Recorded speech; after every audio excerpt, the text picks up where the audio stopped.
नमस्कार, मैं cell Bhardwaj TV देख रहे हैं आप। इस समय मैं डीयू के बाहर मौजूद हूँ। तमाम छात्र यहाँ पर हैं। जिस तरीके से लोकतंत्र के मंदिर में कुछ शब्द जो है वह गूंजे थे, अमर्यादित शब्द, जिसको लेकर के हल्ला और जो विरोध है वह अभी तक थमता हुआ नजर नहीं आ रहा है। जो तमाम छात्र हैं वो भी इसी को लेकर के आज यहाँ पर प्रदर्शन कर रहे हैं। कुछ छात्र मेरे साथ मौजूद भी हैं। इन्हें हम जान चाहूंगे कि सबसे पहला सवाल कि जब आपने ये वीडियो क्लिप सुना होगा, वो शब्द सुने होंगे, तो आपको कैसा महसूस हुआ होगा? मुझे तो सही बताऊं, हैरानी महसूस हुई कि जो स्पीकर बैठे थे या अन्य सांसद बैठे थे, उन्होंने एक बार रोकने की भी कोशिश नहीं की कि एक सांसद इस तरीके की भाषा का प्रयोग कर रहा है एक कम्युनिटी के प्रति। तो मुझे तो सही में हैरानी महसूस हुई और इस लोकतंत्र में जो थोड़ा विश्वास था मेरा, वो बिल्कुल खत्म हो गया वो वीडियो देखने के बाद। छात्र हैं आप, लोकतंत्र क्या कर रहे हैं, आपका कहना है कि जो शब्द देखे गए हैं आपको लोकतंत्र से भरोसा ही उठ चुका है। अब ये कैसा लोकतंत्र है जिसमें इस तरीके की भाषा पे कोई कंट्रोल नहीं है, कोई रोक टोक नहीं है, आराम से आप कर सकते हैं। फिर चार लोग आपको बचाने भी आ जाएंगे। चार लोग कहेंगे कि नहीं, उसका ये इंटेंशन नहीं था, या फिर वो ये बोल रहा था लेकिन इससे और भी खराब बातें बोली जा चुकी हैं। तो ये तो स्पीकर द्वारा उनको फटकार भी लगाई गई थी, लोगों को उस समय उनको रोक भी दिया गया था कि आप ये शब्द अब ना बोलें। आप तुरंत देखेंगे जो 30 सेकंड का क्लिप है उसमें तुरंत नहीं रोका गया। बाद में मान लीजिए उनको भाषण में रोका गया होगा, लेकिन तुरंत जो रोकना चाहिए था, सबके कान एकदम खड़े हो जाने चाहिए थे वो सुनने के बाद, वो नहीं हुआ। तो ये भाजपा सरकार की इस पूरे जो इन्होंने जो पूरा ढांचा बना लिया है आरएसएस भाजपा का, उसकी मानसिकता को दिखाता है कि किस तरीके का समाज ये लोग चाहते हैं। ये एक ऐसा समाज चाहते हैं जहाँ की दूसरी कम्युनिटी वालों के लिए कोई जगह ना हो।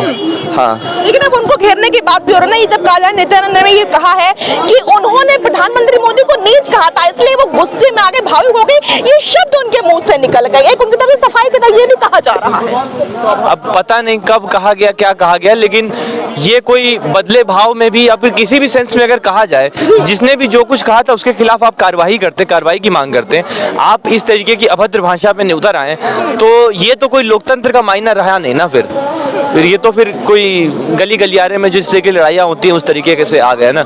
जो लोकतंत्र का सबसे सर्वोच्चतम स्थान है संसद, वहाँ पे इस तरीके की भाषा का प्रयोग बहुत शर्मनाक है। बहुत शर्मनाक है। वो छात्र भी है, नई संसद भवन अभी जो शुरू हुआ है, कुछ ज़्यादा समय उसमें हुआ भी नहीं है, फिर ऐसी वीडियो को देख लेना क्या दर्शाता है?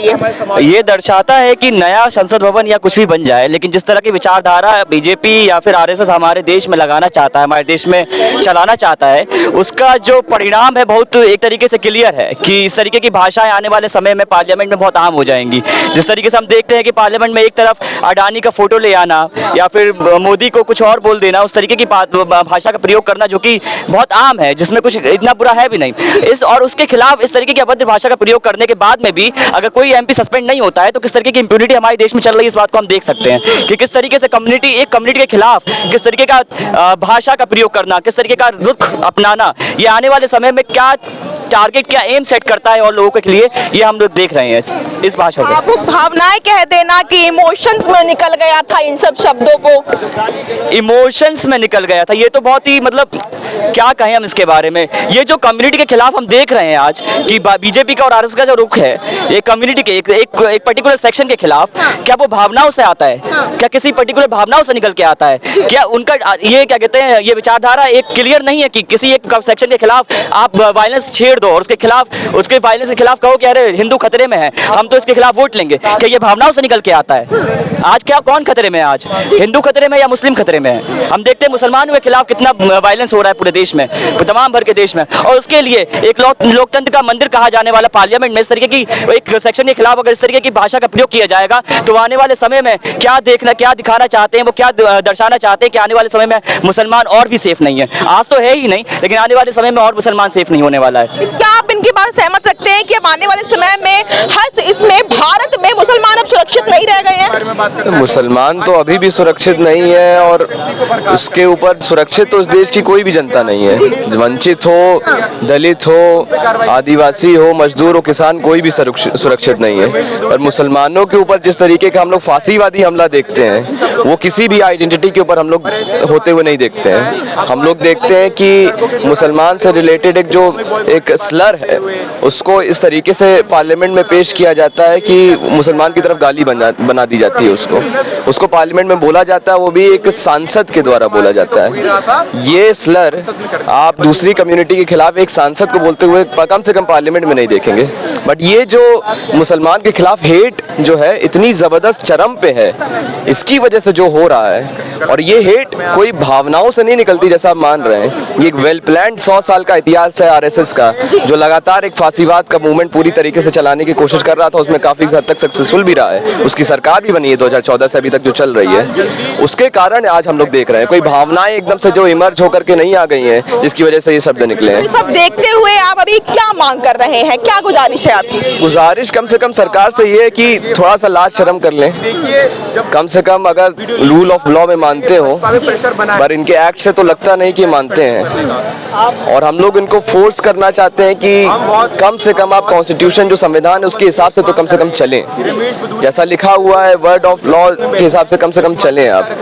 आप अगर दूसरे सांसदों को इस मामले पे सस्पेंड कर देते हैं कि उन्होंने छुटपुट कोई शब्द बोल दिया, आप चाहते हैं उन्हें सस्पेंड कर दिया जाए? बिल्कुल सस्पेंड किया जाए, ना सिर्फ सस्पेंड किया जाए, अरेस्ट किया जाए, क्योंकि हेट स्पीच की कैटेगरी में आता है। अमर्यादित शब्द इस तरीके से संसद में देखे गए हैं और उस तरफ देखा जा रहा है कि चुनाव भी पास में आने वाले हैं, तो किस एंगल से आप इसको देख रही हैं? हम यही देख सकते हैं कि पार्टी को, बीजेपी को फर्क नहीं पड़ता है कि मुस्लिम वोटर उनको वोट दे या ना दे, क्योंकि वो जिस तरीके का पॉलिटिक्स कर रहे हैं, वो ये समझ चुके हैं, जिस तरीके का नफरत फैला रहे हैं, वो ये समझ चुके हैं कि अगर मेजॉरिटी हिंदू और बाकी रिलीजन के लोग, बाकी और कम्युनिटी के लोग अगर उनको वोट देते हैं तो उतना काफ़ी उसमें वो जीत जाएंगे। मुस्लिम वोटर्स की आज कोई जगह नहीं है कि उनको सेकंड क्लास सिटीजन बना दिया गया है। हो ही सकता है कि जिस तरीके का हिंदू राष्ट्र ये लोग सोचते हैं, उस हिंदू राष्ट्र में मुसलमान को वोटिंग राइट्स ही ना हो। तो यही है कि अगर 24 का इलेक्शन आ रहा है और 24 से पहले भी यही स्थिति है देश की, मतलब इलेक्शन के टाइम, कम से कम इलेक्शन के टाइम तो सरकार या फिर पॉलिटिशियंस कम से कम एक मुखौटा पहन लेते हैं कि सबके लिए बराबर है इस तरीके का। लेकिन हम देख रहे हैं कि तब भी 24 के इतने नज़दीक होते हुए भी इस तरीके की स्थिति है। तो जितना भी ये लोग वुमेन राइट्स मतलब वो बिल ले आए, रिजर्वेशन का बिल ले आए, लेकिन एक रिप्रेजेंटेशन, एक कम्युनिटी को खदेड़ा जा रहा है, उसका रिप्रेजेंटेशन खत्म करा जा रहा है, क्योंकि उसके वोट से इनको फर्क नहीं पड़ता है। शब्द इस तरीके से देखे गए हैं, उसे कैसे देखते हैं आप? देखिए, यही भाजपा की सच्चाई है। लोगों को बड़ा आश्चर्य हो रहा है कि ऐसा शब्दों का प्रयोग कैसे कर दिया गया, पर आज रोज ऐसे शब्दों का प्रयोग किया जा रहा है। मुसलमानों को आतंकवादी ऐसे खुलेआम बोला जा रहा है। हम देखते हैं भाजपा के नेता चौराहों पे खड़े होकर इकोनॉमिक बॉयकॉट की बात कर रहे हैं। तो इसके खिलाफ बोलना बहुत जरूरी है और इसके खिलाफ सख्त से सख्त कार्रवाई होनी चाहिए और निंदा के प्रति है ये। तो मैंने कहा कि प्रधानमंत्री मोदी को नीच कहा गया, तो उन्होंने गुस्से में आकर के उनकी जो भावनाएं थी वो वहां पे आ गई। देखिए, कोई किसी में गुस्से में आके किसी को आतंकवादी नहीं बोलता, ये उनकी मानसिकता को दर्शा रहा है। केवल आतंकवादी नहीं, ऐसे बहुत और शब्दों का प्रयोग किया गया जो मैं बोल भी नहीं सकता हूँ। तो ये केवल बोलने के लिए है कि उनको मतलब उत्साहित किया गया है, क्योंकि उनके पास और कुछ बोलने के लिए है नहीं। एक तरफ नई संसद का उद्घाटन होता है, उसे अमृतकाल का समय बताया जा रहा है, अमृतकाल चल रहा है, दूसरी तरफ ये ऐसे अमर्यादित शब्द, कुछ अब्यूजिंग जो है वो देख लेते हैं। वो क्या देखते हैं? फिर दूसरी तरफ अभी पॉलिटिक्स जो है, जो इलेक्शन आने वाला 2024 में, तो ये दो रूट से। यही भी भाजपा का नया संसद है, यही भाजपा का नया अमृतकाल है। ये भाजपा शिक्षा की बात नहीं करती, रोजगार की बात नहीं करती, मेरे जैसे युवाओं के भविष्य की बात नहीं करती। वो केवल एक बात करती है, हिंसा फैलाना, मुसलमानों के खिलाफ हिंसा फैलाना, अलग अलग जातियों के खिलाफ हिंसा फैलाना, और वही भाजपा का अमृतकाल है। तो ये कोई नई बात नहीं है। लोग आज जो पार्लियामेंट में डेमोक्रेसी की बात कर रहे हैं, मणिपुर की बात कर रहे हैं, अडानी स्कैम के बारे में बात कर रहे हैं, एक सेकंड लगता है उनको संसद से बाहर निकालने में। क्यों अभी तक रमेश बदूरी को सस्पेंड नहीं किया गया? क्यों उनके खिलाफ कार्रवाई नहीं हुई? ये बता रहा है कि भाजपा नरेंद्र मोदी उनके साथ है और नरेंद्र मोदी के सपोर्ट के साथ। तो नोटिस उनको दिया गया, 15 दिन का समय है उनके पास। 15 दिन का समय किस बात का? राहुल गांधी की सदस्यता कैंसिल की गई, रातों रात हो गई। तो ये बता रहा है कि ये फॉर्मेलिटी है कि 15 दिन में ये बात दब जाएगी और ये बात को जो भाजपा है वो कारपेट के नीचे धकेल देगी। अगर सब कुछ बाहर है, वीडियो बाहर है, सब कुछ बाहर है, सब कुछ लोगों के सामने है, तो किस बात के 15 दिन? जब लोग डेमोक्रेसी की बात करते हैं, मणिपुर की बात करते हैं, क्यों वो 1 मिनट में लोगों को सस्पेंड कर देते हैं? और जब यहाँ पे ऐसा भाषण का प्रयोग किया गया जिसके खिलाफ पूरा देश है, तो क्यों उनको इतना समय लग रहा है? दिखा रहे हैं कि उनके साथ हैं। जो रमेश भदौड़ी, तार करने जो ये रमेश भदौड़ी है ना, ये कोई भाजपा से अलग नहीं है। ये भाजपा का एक चेहरा है जो वहाँ उजागर हुआ है। उसके पीछे और चेहरे भी थे। आप उस वीडियो को ध्यान से देखिए। मेरी कॉन्स्टिट्यूंसी के, चांदनी चौक की कॉन्स्टिट्यूंसी के हर्षवर्धन कैसे दांत फाड़ फाड़ के हंस रहे थे इस बात पे। क्या ये हंसी की बात है? ये रोने की बात है। पूरे देश को ऐसी बातों को सुन के रोना चाहिए और वो हंस रहे थे। तो ये दिखा तार भी तो लगाई गई थी ना। क्या फटकार लगानी पड़ रही है क्योंकि इसके खिलाफ इतना प्रेशर बन गया है। पूरा देश कह रहा है कि गलत है, इसके निंदा होनी चाहिए, इसके खिलाफ एक्शन होना चाहिए। बीजेपी प्रेशर आ गया है तभी वो ये सब मतलब क्या कहते हैं, बस दिखावेबाजी कर रही है। तो मांग क्या है अब? मांग हमारी ये है कि रमेश भदौड़ी के खिलाफ सख्त से सख्त कार्रवाई होनी चाहिए। रमेश भदौड़ी और उन जैसे लोग जो ऐसी मानसिकता रखते हैं, जो मुसलमानों को आतंकवादी मानते हैं, ना तो उनकी जगह संसद में होनी चाहिए, ना तो हमारे समाज में होनी चाहिए। पूरे समाज को, हम जैसे स्टूडेंट्स को, इंटेलेक्चुअल्स को, टीचर्स को, इस देश के कॉमन नागरिक को इकट्ठा होके इसके खिलाफ खड़ा होना चाहिए। शुक्रिया। आप किस तरीके से देखते हैं जो शब्द बोले गए सदन में? मेरा सिंपल सा कहना है, अगर संजय सिंह, राघव चड्ढा को एक छोटी सी बात के लिए सस्पेंड किया जा सकता है पूरे सेशन से, तो फिर रमेश भदौड़ी से कोई बड़ी चीज़ तो है नहीं। वो भी एमपी हैं, वो भी एमपी थे, दोनों एमपी थे, ये भी एमपी हैं। इन पर कार्रवाई तो की जा सकती है। डांटना फटकारना क्या होता है? तो बंद कमरे में कुछ भी कर दो, क्या फ़र्क पड़ता है किसी को? लेकिन जिस समय एक संसद में, जो कि लोकतंत्र का मंदिर है, उसमें रह के इन बातों का जो इस्तेमाल किया गया है वो तो बिल्कुल सही नहीं है ना। तो मामूली सी बात पे अगर तुम राघव चड्ढा और संजय सिंह को आप निकलवा सकते हैं, सस्पेंड कर सकते हो, तो इनको भी करना चाहिए। और साथ साथ कहा जाता है कि अगर धुआं है तो आग तो लगी ही लगेगी। उनके साथ जो बैठे थे चांदनी चौक से सांसद हर्षवर्धन, डॉक्टर हर्षवर्धन, और साथ में पाटलिपुत्र के सांसद सुशील मोदी, वो दोनों हंस रहे हैं। ये नहीं कि रोका जाए, कुछ तो अगर आपका पार्टी का स्टैंड ये नहीं है तो ये आप रोको तो सही उसको।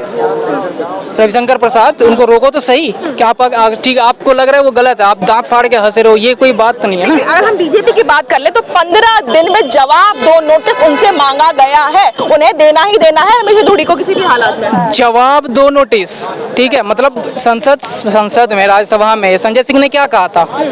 लोकसभा स्पीकर में तुरंत उनको सस्पेंड कर दिया। कुछ तो ऐसा कुछ ज्यादा इनसे तो बहुत ही कम इसके मामले में कुछ है ही नहीं। उनके कमेंट्स थे, इनके कमेंट्स तो बहुत ज्यादा बुरे हैं। इनको तुरंत सस्पेंड करना चाहिए ना, सिंपल सी बात है। तुम जवाब दो नोटिस का क्या मतलब होता है? पार्टी तो किसी को भी नहीं कर देगी। पार्टी का क्या, पार्टी ने क्या सस्पेंड तो किया नहीं, या लोकसभा से सस्पेंड तो हुए नहीं? क्यों नहीं हुए? कोई तो बात है ना। दूसरी बात कि अगर वैसे तो आप बहुत हिंदू पूरी बातें करते हो, ठीक है, लेकिन जब रमेश भदौड़ी कांड हुआ, आपने कहता चाहिए तो गुज्जर नेता ये ऐसे बोल दिया। ये नेरेटिव सेट करने की क्या बात होती है? आपका एमपी है, आप बात करो, आप उसको बोलो कि क्यों बोला आपने, सस्पेंड करो उसको, कुछ तो एक्शन लो उनके अगेंस्ट। ऐसा थोड़ी चलता है। आप ये कहते हो जाति के नाम पे आगे कर दोगे, कल को कोई और आएगा उसको जाति के नाम पे आगे कर दोगे, ये थोड़ी होता है। तो ये तो थे तमाम जो है छात्र जो है यहाँ पर इकट्ठा हुए थे। ये देश का आने वाला भविष्य है। जिस तरीके से वो देश को देख रहा है कि लोकतंत्र को तार तार कर दिया गया है, लोकतंत्र का मंदिर है नया सदन, जो इस तरीके से अभी उसकी शुरुआत हुई थी और कुछ दिन ही नहीं हुए थे कि ऐसे शब्द बोले गए थे जो मैं आपको अभी कैमरे के सामने उन शब्दों को मैं बोल भी नहीं सकती हूँ। तो ये बहुत ज्यादा शर्मनाक बात है और कहा जा रहा है कि अब उन्हें सीधा सस्पेंड कर देना चाहिए। कोई समय का, कोई भी चीज का इंतजार या नोटिस का इंतजार नहीं करना चाहिए। आप क्या सोचते हैं? कमेंट में बताइएगा। फिलहाल इतने टीवी, धन्यवाद।